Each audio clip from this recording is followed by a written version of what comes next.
नमस्कार दोस्तों, स्वागत है आप सभी का एकाक्ष ट्यूटोरियल्स पर। मैं हूं गौरव। इस वीडियो में मैं आप सभी के लिए भारतीय इतिहास के 25 अति महत्वपूर्ण प्रश्नों को लेकर आया हूं। इसमें प्राचीन इतिहास, मध्यकालीन भारत का इतिहास और आधुनिक भारत का इतिहास के महत्वपूर्ण प्रश्न हैं। तो उम्मीद करता हूं आपको वीडियो से लाभ होगा। यदि आपको वीडियो पसंद आए तो वीडियो को शेयर कीजिएगा और एकाक्ष ट्यूटोरियल्स को सब्सक्राइब कीजिए। तो चलिए वीडियो को शुरू करते हैं।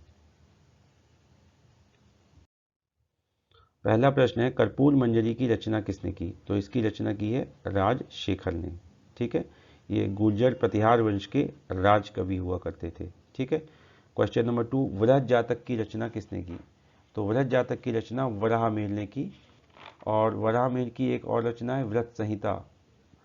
ठीक है, उसको भी आप याद रखिएगा। वृहत संहिता की रचना भी वराहमिहिर ने की थी। क्वेश्चन नंबर 3, हर्षवर्धन बौद्ध धर्म की किस शाखा का समर्थक था?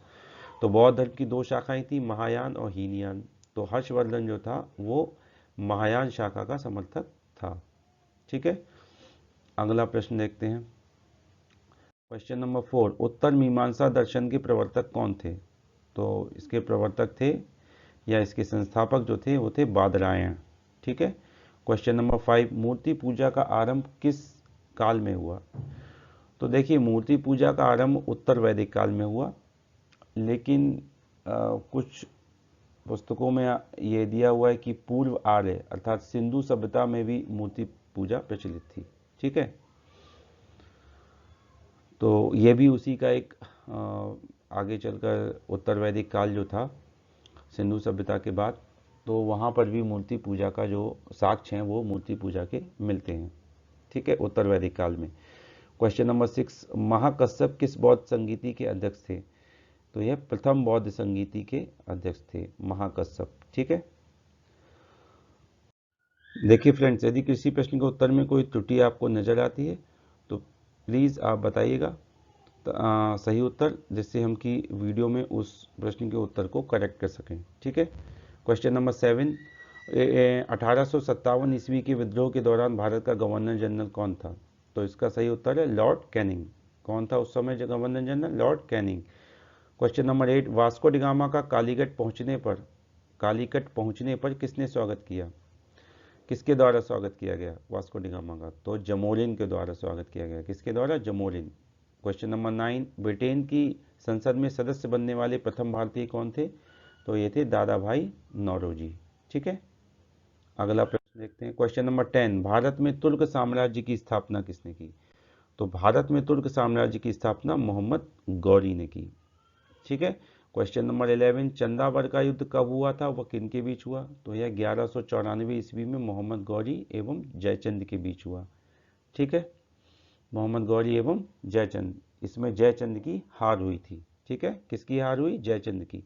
क्वेश्चन नंबर 12, शिवाजी के गुरु का क्या नाम था? शिवाजी के गुरु का नाम था समर्थ रामदास, या संत रामदास भी इनको कहते थे। अगला प्रश्न, क्वेश्चन नंबर 13, लोधी वंश की स्थापना कब व किसने की? तो लोधी वंश की स्थापना बहलोल लोधी के द्वारा की गई थी 1451 ईस्वी में। ठीक है।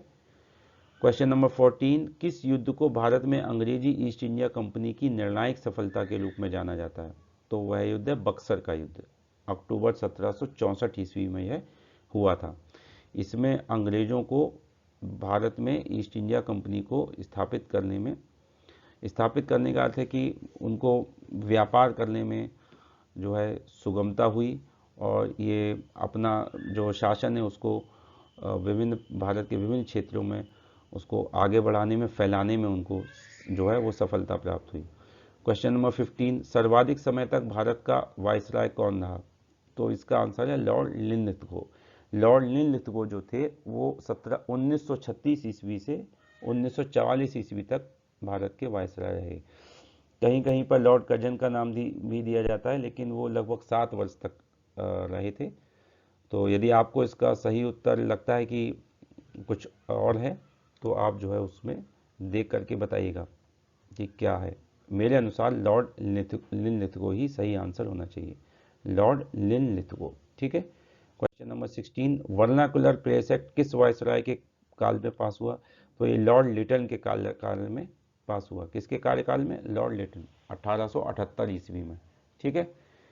सुभाष चंद्र बोस के राजनीतिक गुरु कौन थे? तो ये थे देशबंधु चित्तरंजन दास। देशबंधु चित्तरंजन दास, CR दास भी इनको कहते हैं। ठीक है। क्वेश्चन नंबर 18, भारतीय विधान परिषद को किस अधिनियम के अंतर्गत बजट पर बहस करने की शक्ति प्राप्त हुई? तो ये शक्ति प्राप्त हुई थी भारतीय परिषद अधिनियम 1892 ईस्वी के तहत। 1892 ईस्वी के भारतीय परिषद अधिनियम के तहत। ठीक है। नेक्स्ट क्वेश्चन नंबर 19, पुरंदर की संधि किस वर्ष हुई? तो यह 1776 ईस्वी में हुई थी। किनके बीच हुई थी यदि यह पूछा जाता है? तो यह हुई थी अंग्रेजों एवं पेशवा माधवराव नारायण राव के मध्य। ठीक है। पेशवा माधवराव नारायण राव और अंग्रेजों के मध्य हुई थी पुरंदर की संधि। क्वेश्चन नंबर 20, कंपनी देश इंडस्ट्रियल ओरिएंटलेस किस कंपनी का वास्तविक नाम है? तो यह फ्रेंच ईस्ट इंडिया कंपनी का वास्तविक नाम है। इसी नाम से इस कंपनी की स्थापना हुई थी। ठीक है। क्वेश्चन नंबर 21, किस संधि के बाद फ्रांसीसियों ने पौंडीचेरी को पुनः डचों से प्राप्त कर लिया? तो रिजविक की संधि के बाद जो है फ्रांसीसियों ने पौंडीचेरी को पुनः डचों से प्राप्त कर लिया था। ओके। नेक्स्ट क्वेश्चन नंबर 22, वह निर्णायक युद्ध जिसमें अंग्रेजों ने डचों को पूर्णतः पराजित कर भारत से बाहर कर दिया? तो वह युद्ध था बेदरा का युद्ध। कौन सा युद्ध था? बेदरा का युद्ध। इस युद्ध के बाद जो फ्रांसीसी थे वो भारतीय व्यापार से पूर्णतः बाहर हो गए थे, भारत से चले गए। ठीक है। क्वेश्चन नंबर 23, प्रभासगिरी नामक स्थल किस धर्म से संबंधित है? तो यह जैन धर्म से संबंधित है और यह कहाँ है? उत्तर प्रदेश के कौशाम्बी जिले में। ठीक है। और ये किससे संबंधित है? जैन धर्म से संबंधित है। जैन धर्म के जो 6वें तीर्थंकर थे पद्म प्रभु उनसे संबंधित है यह। ठीक है। क्वेश्चन नंबर 24, महात्मा बुद्ध किसके शासनकाल में कौशाम्बी आए? तो महात्मा बुद्ध उदयन के शासनकाल में कौशाम्बी आए थे। किसके? उदयन के काल में। ठीक है। अगला और आखिरी प्रश्न आज के वीडियो का, सोमपुर महाविहार का निर्माण पाल वंश के किस शासक ने करवाया था? तो सोमपुर महाविहार का निर्माण पाल वंश के शासक धर्मपाल ने करवाया। किसने करवाया? धर्मपाल ने। तो दोस्तों इस तरह से ये 25 महत्वपूर्ण प्रश्न पूरे हुए। इनको आप याद कर लीजिएगा, ये अति महत्वपूर्ण प्रश्न है और आगे भी इस तरह की श्रृंखला मैं आपके लिए लेकर आऊँगा। उम्मीद करता हूँ आपको इस वीडियो से लाभ होगा। यदि आपको वीडियो पसंद आया हो तो वीडियो को शेयर कीजिएगा और एकाक्ष ट्यूटोरियल्स को सब्सक्राइब कीजिए। और करंट अफेयर्स और सामान्य अध्ययन के प्रश्नों का अभ्यास करने के लिए आप एकाक्ष ट्यूटोरियल्स में जो चैनल है हमारा एकाक्ष ट्यूटोरियल्स, उसकी में जो प्लेलिस्ट दी हुई हैं सामान्य अध्ययन की और करंट अफेयर्स की, उसमें जो वीडियो है प्लेलिस्ट में उनको आप देखकर अभ्यास कर सकते हैं। तो मिलते हैं हम अगले वीडियो में, तब तक के लिए धन्यवाद।